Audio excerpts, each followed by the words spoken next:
It's the year 2021, and you know what that means. It's the 1-year anniversary of our 2-week quarantine. It's so lonely inside. And it's also looking like a great year for anime. We've had an amazing lineup for the start of the anime year, like part 2 to season 2 of ReZero, the second half to Jujutsu Kaisen, Gmoneymohawk, Jobless Reincarnation, and other shows. Even though we've had a great lineup of shows this season, I felt like there's something missing. Something that wasn't there. Something that I desperately needed this season. So I decided to take a break from the dick slaps and look on anime lists to find the show that would tickle this itch, reading every description that I could. And there's one that stood out to me, about a boy named Akira that hated technology, but later, after getting in a car accident, became an AI, ultimately turning into technology itself. Neat. So I got one of my good friends, Fate's accomplice, to join me on the journey of Exarm to see what we were getting ourselves into. What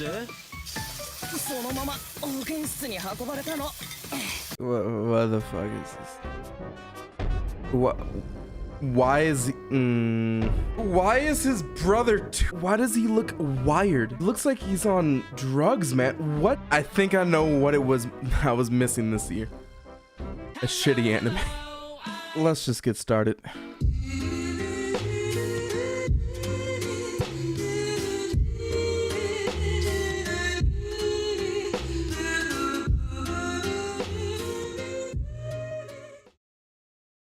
This show was kinda produced by Crunchyroll, by the way.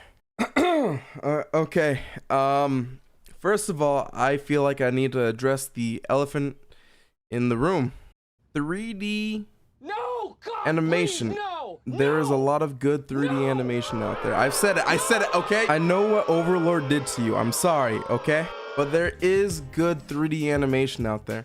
Most of the time, 3D animation is used in the background to try to fill landscapes. So it was very interesting to see 3D animation be used in the foreground while all the background characters were actually 2D.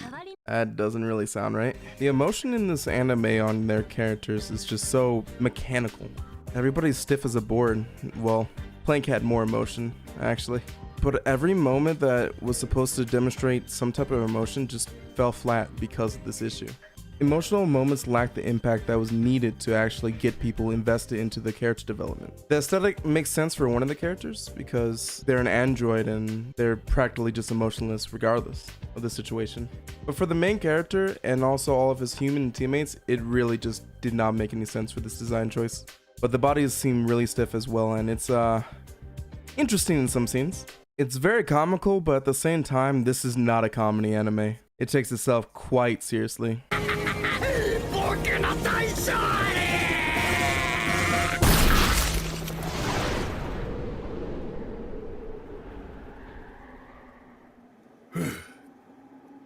Ladies and gentlemen, we got him. So the character development also has something left to be desired. Looking back at the first couple chapters in the manga, it kind of explains what the first episode does, but it gives Akira, the main character, a little bit more depth. And when I say a little, I mean like, honestly, he just likes boobs. But even that would kind of give more than it did in the actual anime. Let me explain what we know of him from the first episode and from the description. The description explains that he despises technology.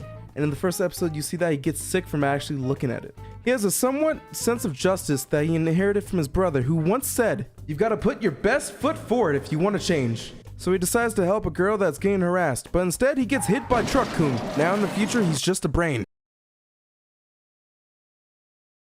And that's about it. Sure, later down the line, he questions himself if he actually is human anymore. But it's only a question. He says it like once, and that's about it. Watching other animes this season, you can see a huge difference between character development. In Gmoneymohawk, you have the main character struggling with always being looked down upon. And when someone acknowledges him, he doesn't know how to act, forming a friendship that has been impossible to him up to this point. Due to his past, he acts different than the other people that he meets. He's more straightforward and doesn't hide behind words like others. And in Jobless Reincarnation, sure, he's been reincarnated into a whole different world, but that affects him drastically in this new life. He doesn't want to make the same mistakes or get bullied again, just like he was in his original life. It haunts him everywhere he goes, giving him PTSD. Wait. Is he a Disney man? Never mind, he deserved it. Look at him, he looks disgusted himself at what he used to be. An animal. The main point is that these characters weren't fulfilled. They felt hollow. The only semblance of a story happened with the second main character, Minami, which came out of nowhere and happened near the end, which felt rushed into the story completely. She had no time to cope, had no time to develop at all as a character, and anything that she could have done happened with another character instead. She didn't even face her own demons, giving her character no closure at all. She was just kind of there. The only real episode for development that the main character got was an AI simulation that would show school life, where they filled in every trope they could think of. But at least we got this scene out of it. Damn, why can't they look like that always?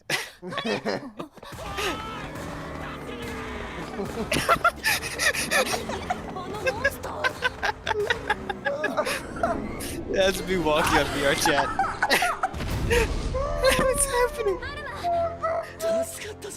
Overall, even after you get past all this, it felt lazy. There's tons of little details that you can just notice that really show this. Whether it's reusing scenes constantly or providing no context. It just shows that there's so many corners that were cut during the making of this. Also, in the end, they made the main character into Jesus Christ, which was kind of weird, not gonna lie. And they even put him in a crucifix position. So that was a thing.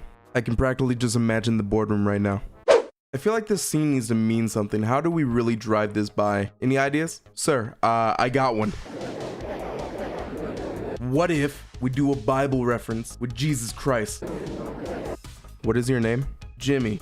Jimmy? Damn it, I think you're on to something. Move that man! Finally, someone is our savior! Yes. There's so much more I could talk about when it comes to Exarm, but I said that I watched it with a friend of mine, Fate's accomplice, and he has some stuff to say too. I read the like the first couple chapters in the manga, because I was like, the thumbnail for it, like that key visual art they have there, it didn't look terrible. So I was like, all right, well, what the fuck's this show look like? And they've got those interludes for the commercial breaks where they're just like naked for no reason. So I looked at it and it was drawn pretty well. I didn't really read it. I don't know if the story content's exactly the same, but the adaptation they did, like regardless of what could have happened, you know, all 2D, that sort of thing, or I mean, even all 3D, if the 3D was good, you know, I don't think if the animation was good, it really would have changed all too much, you know? Your focus kind of shifts away from the animation after the first 3 episodes, I want to say, 3 or 4. It loses its novelty to a certain extent, and it becomes more like, what the fuck's happening? Why is he doing that? Like the gun fu scene. That shit doesn't make any sense. It really just loses all kind of value when the story is just so perplexing. Perplexing is a good word for it. There were a bunch of stuff, even in the first couple chapters, that they just kind of skimmed over. Like they had character development in the manga, like how he was like a pervert and all that stuff. Yeah, well, let's not call it character development, but they skipped over scenes that kind of that kind of like show who the main character was before he was a human, and when they just like go through it, they're like, yeah, he was a human for like maybe a chapter or 2 in the manga. So it's like the anime is like, all right, well, we can cut out most of that. We'll just get him to his origin story where he becomes the brain in the box. But like, why are we supposed to care about the fact that he was a human prior to being the brain in the box if we don't see him being a human prior? I got the fried rice though. That's all I'm saying. Yes, sir. Fried rice. Thank you again very much for your insight. It means a lot. No problem, man. Yeah. Well, thanks for watching, guys. I really appreciate it. And if you stuck around this far, you the real MVP. Also, I will say one thing about Exarm. You should definitely check out in episode 2, there's a church scene, which is amazing. Okay. I definitely recommend checking that out. It's my favorite.